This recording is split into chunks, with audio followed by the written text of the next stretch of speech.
Hello, everyone, and welcome back to Phantom Files. I am your host, Maven.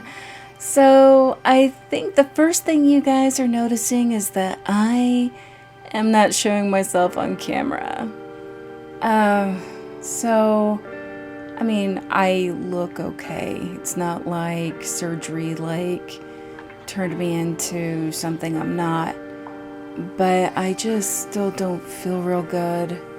I'm trying to look happy on camera and be smiling and beaming and my normal happy self. I tried, and I don't have the energy quite, up to par to be able to just say, "Hi, everybody," and be all excited. I'm still in quite a bit of pain. So I had a hiatal hernia.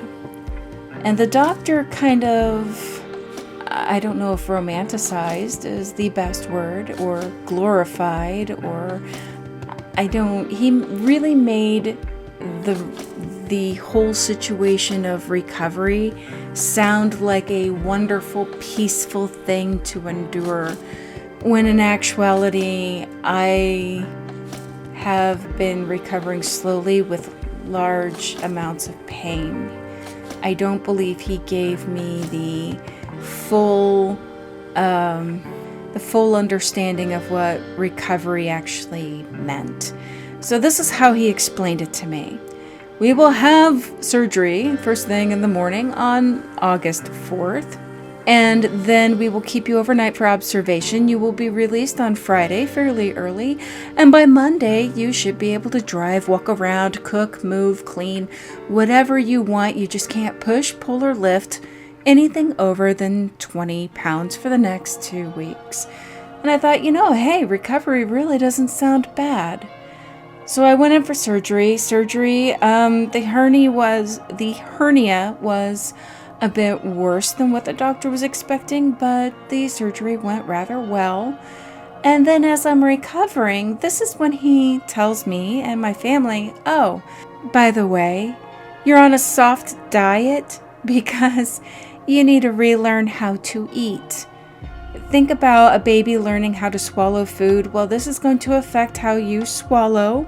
This is going to affect how you breathe, and you're going to feel like you can't breathe. And that's a normal side effect of this surgery. Also, you need to keep getting up and walking.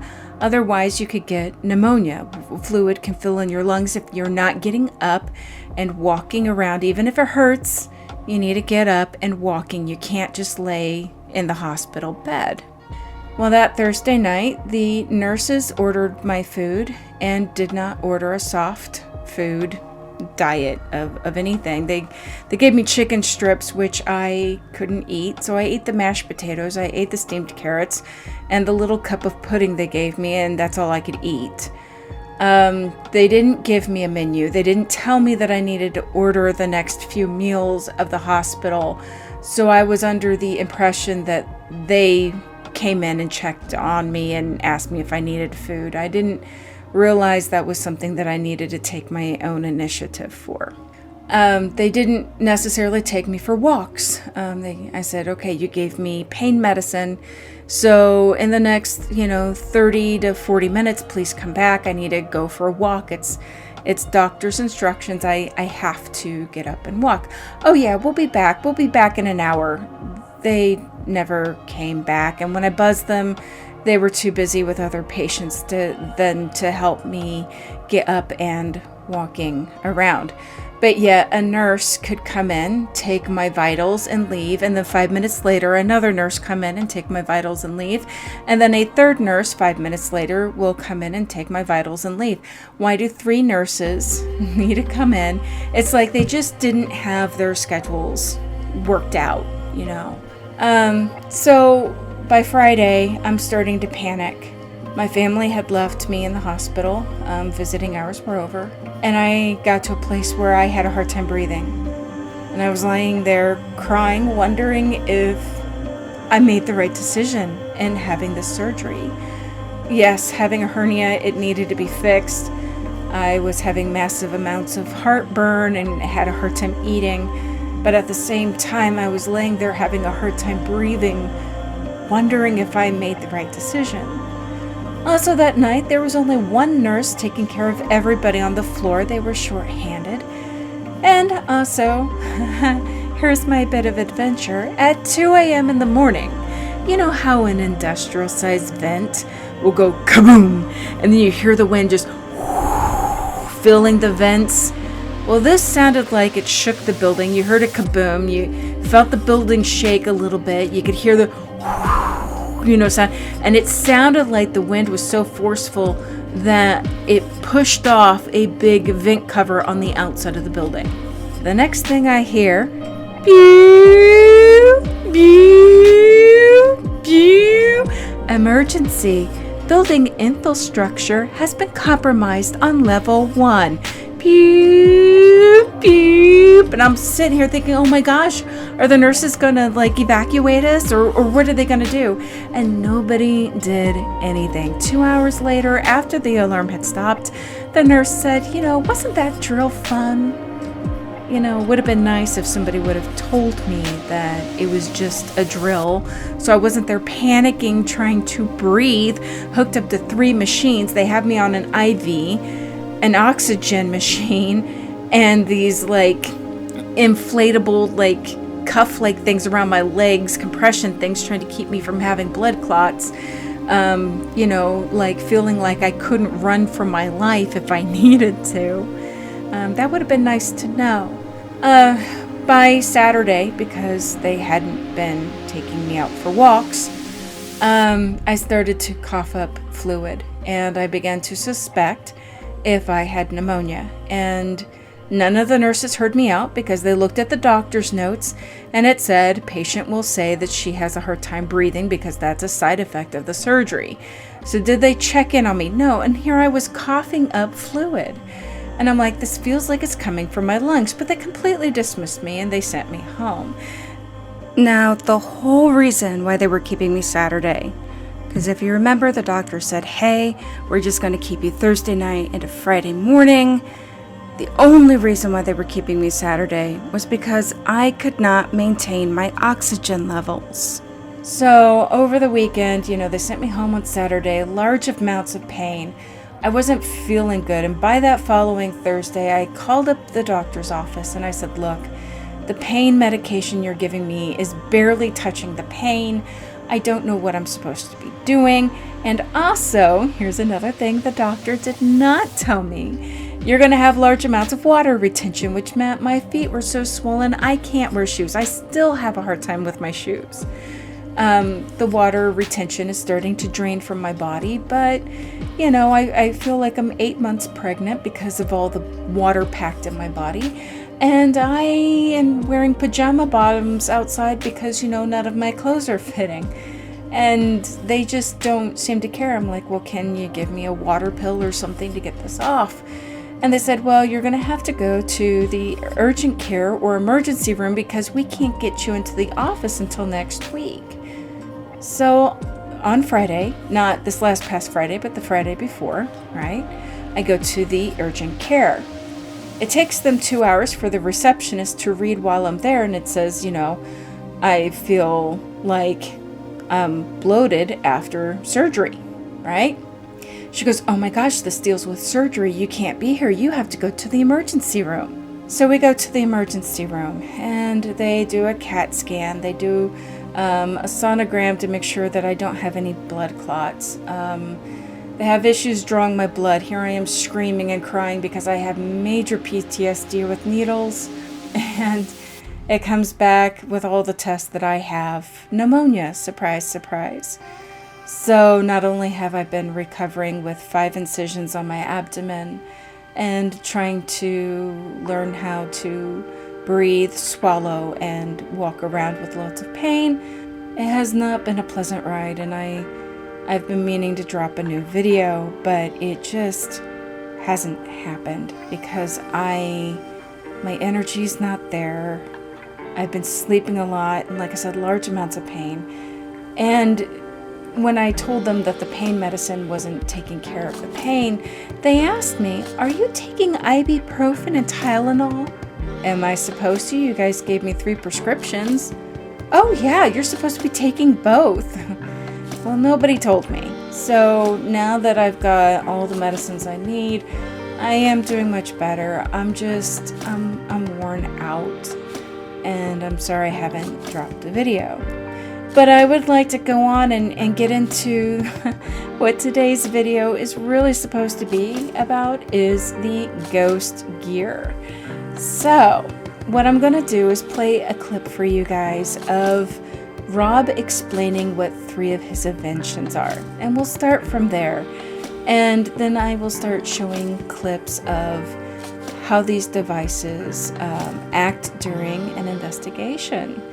So let's just reel on into the clip.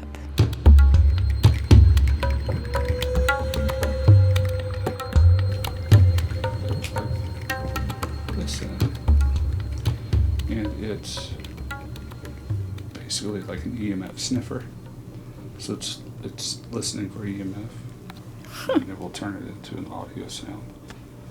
So one of my theories is that if they are in the EM realm, electromagnetic realm, if they're trying to communicate, so the way we hear is we hear air moving, and then that creates sound against our eardrum. Right. So what if they're speaking but through EMF, so they're not moving air molecules, so we can't hear it, but they are moving Energy. So can we hear that? So that's Oh, no, that's cool. one of my ideas for this. And this is pretty neat because it will. If I can find something, like my cell phone. It's okay.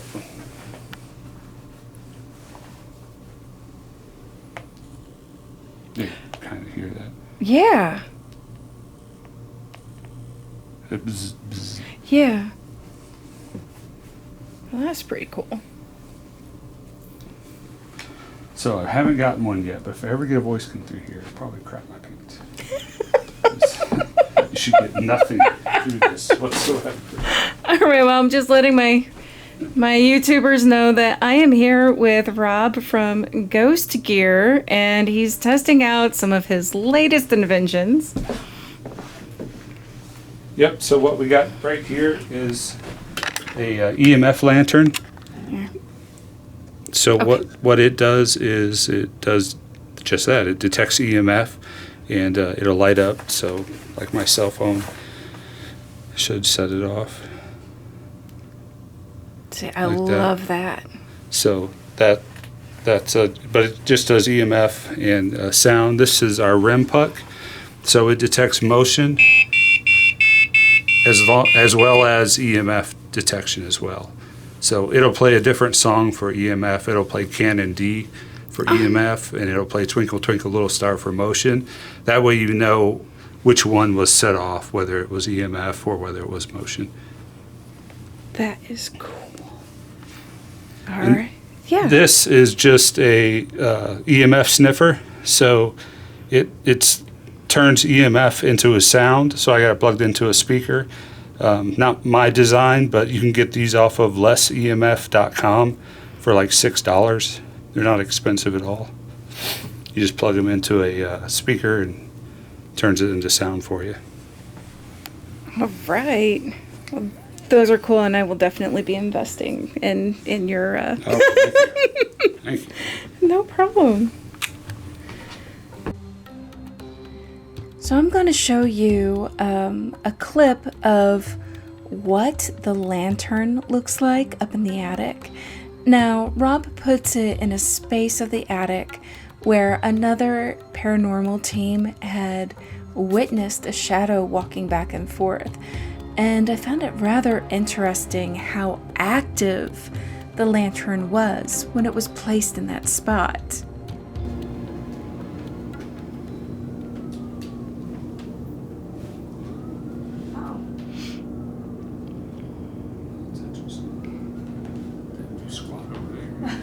That's exactly where they saw the person walking a few weeks ago. Yeah.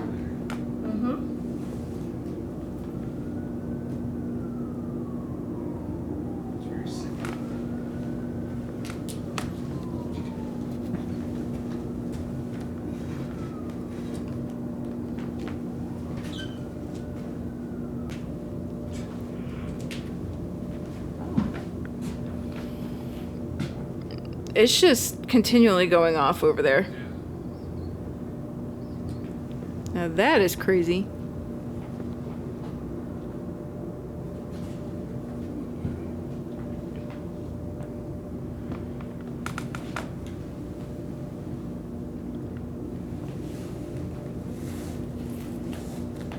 Whoever's over there, can you walk around? We can hear your footsteps.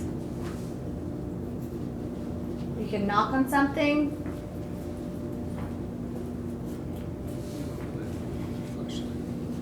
Need a flashlight? No, I found it. Oh. I left it on the table.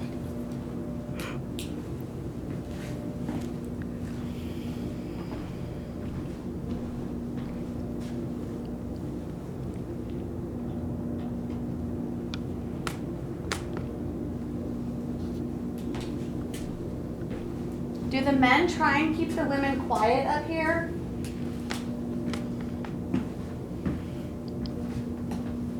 Or is it the women that's trying to quiet the men? I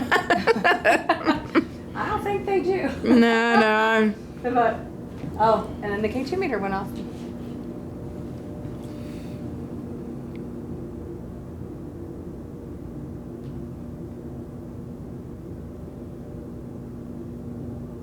What's your favorite part of the attic? Can you make a noise in that part, please?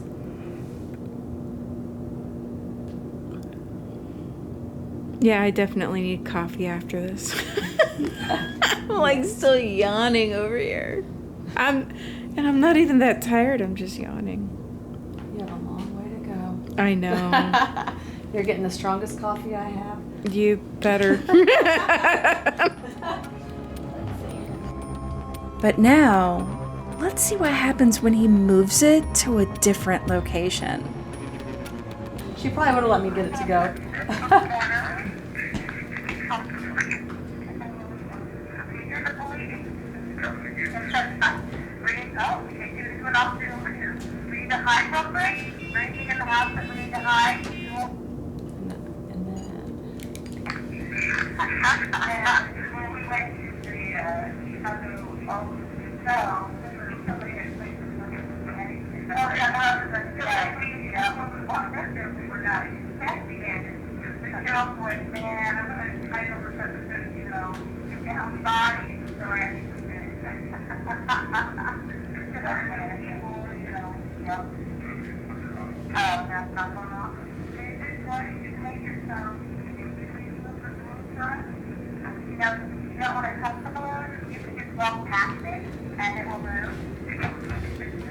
Wasn't that crazy? All Rob did was just move the EMF lantern by about 3 feet, and then it just barely blinked for the rest of the investigation. Now, when he placed it in the first spot and it just kept blinking like crazy, Stephanie did say that people had seen shadows in that location. But to what? Barely move it 3 feet and it barely goes off? Yeah, I thought that was pretty crazy. Okay, so the next gadget that Rob had, he called it an EMF sniffer. Now, he did say that was not of his design, and if you were interested in having that device, to go to the website called lessemf.com. It's kind of like less and more, so lessemf.com. I will also put that in the description below, as well as the website to Ghost Gear. Now, Rob's second invention was the EMF puck. Now, I have to say that carefully because I'm not sure how this microphone is picking that up. It's puck with a P. Okay, just adding a little bit more emphasis there. Okay, so if this device picks up motion, it plays Twinkle Twinkle Little Star. And if it detects any EMF spikes, it plays Canon D. So now I'm going to play some clips about when the EMF puck started to act up during our investigation. long time ago, probably about a year ago, Stephanie was able to see you in the green lights. Would you pass back and forth through them again?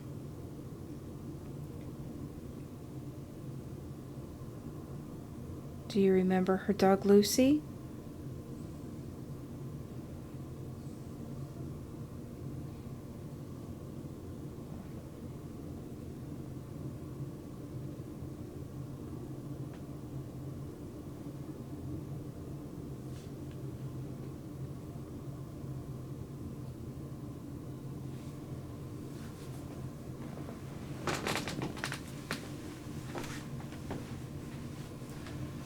So,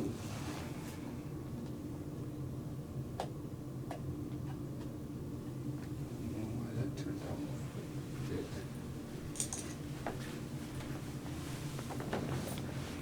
Equipment here has a mind of its own.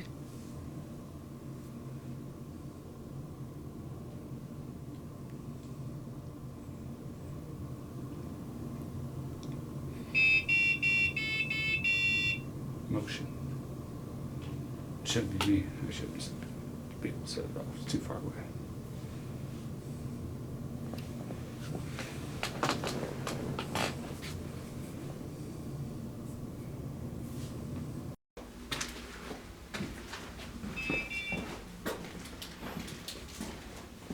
Was a piece of your equipment in here that went off? That one. Oh, okay. Sometimes when you turn it on, within the first so many seconds, it'll be. But that should not be it. Dun, dun, dun, dun. Great. That was a motion detection. Can you do that again? Plays music.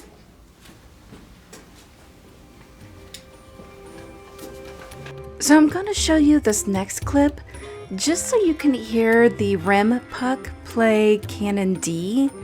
Obviously, it's in his backpack and it's sensing some electricity from other devices that he's carrying in there, but it's a good opportunity to hear the other tune. Oh, that chair's all the way out. Okay. I will turn a light on so we get down here. So,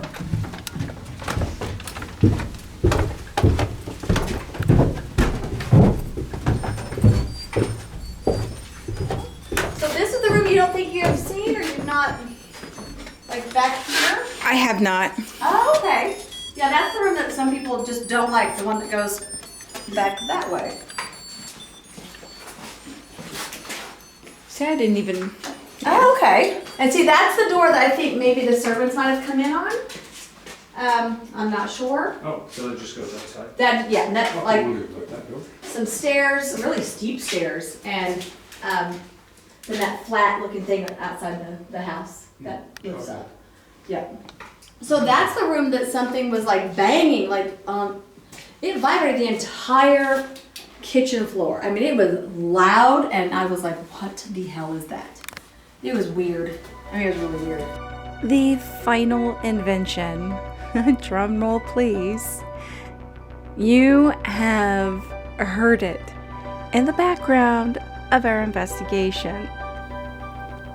We went to the Dillingham Lewis in Blue Springs, and it was like 5-year-old Maven had been given a camcorder. Probably Stephanie.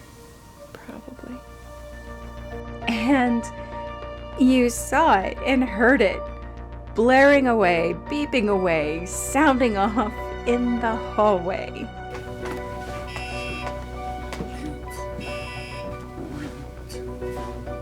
You look like you're testing your alcohol content. I saw you wobble. So what exactly is this device? I'm trying to, I want to know if we capture any more. So it's still saying at about 6.2 feet. It's gonna change. 'Cause I just walked in front Right. of it. So I'm gonna have to see where that My camera hates these numbers. Yeah, they don't show it very well. Where's it showing me at?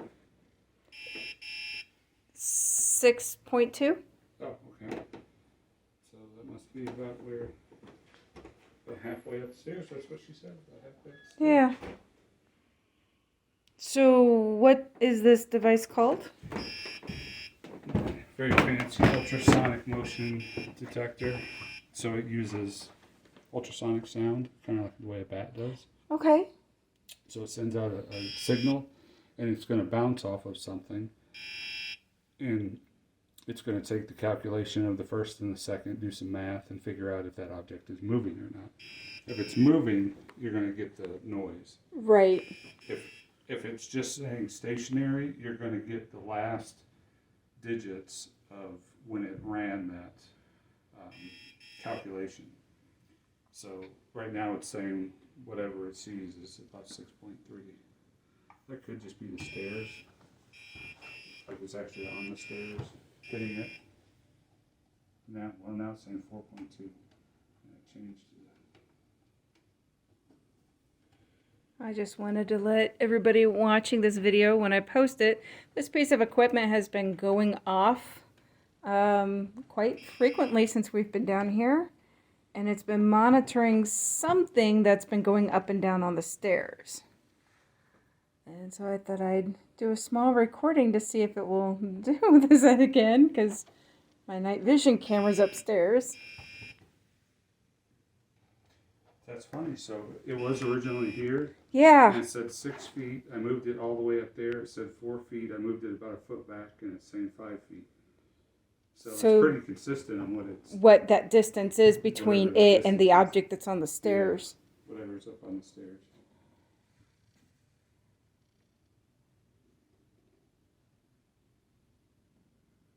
Can you move backwards? Go back up the stairs?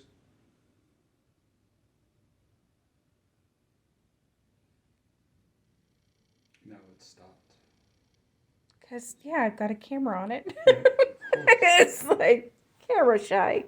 Do not be shy. People just want to say hello. They want to know that you are here.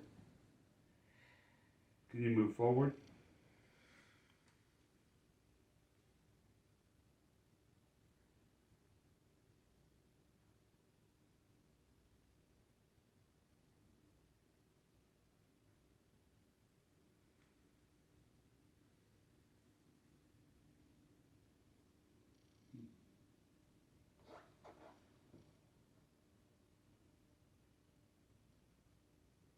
Because right now that reads 5.3. Like I said, on my phone it's not showing the numbers at all. But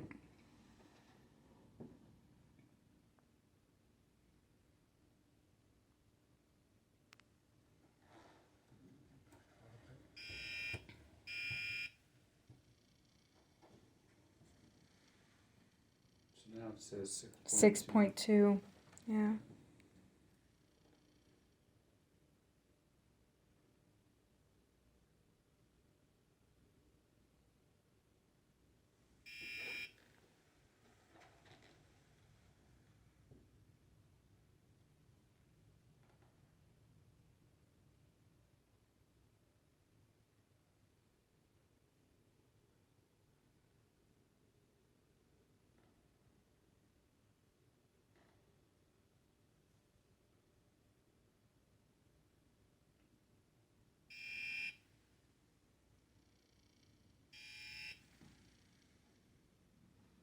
Can you take some steps backwards?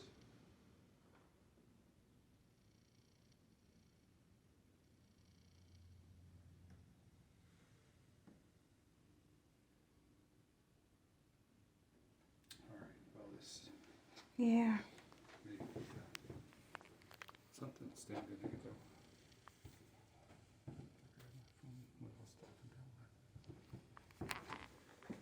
What else I was going to grab the green light real quick. Okay.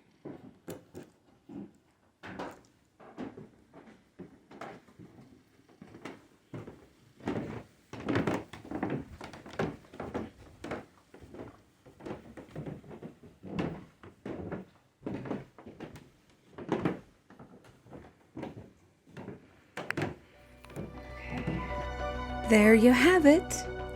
The EMF lantern the REM puck, the ultrasonic motion detector, and he also discusses the EMF sniffer from lessemf.com. Please check out Rob's website, ghostgeartech.com. Not only does he have his inventions, but he also gives tips and tricks, like 10 ways to use a spirit box for the most effective paranormal communication, as well as more technical information, such as how to use the EMF circuit board module by Ghost Gear. Anyway, so between the inventions and the tips that he gives on his website, I would definitely check it out. I want to thank everyone for staying subscribed, sticking with my channel, being patient with me as I recover from surgery. Once again, the doctor did not tell me the honest truth about the lengthy recovery. I might sound chipper here and there, but I still hurt a lot. It is still hard to move around. And I know every day is getting better. But I appreciate all of you for being here and sticking with me through this journey. All right, everyone. Love you all. And until next time.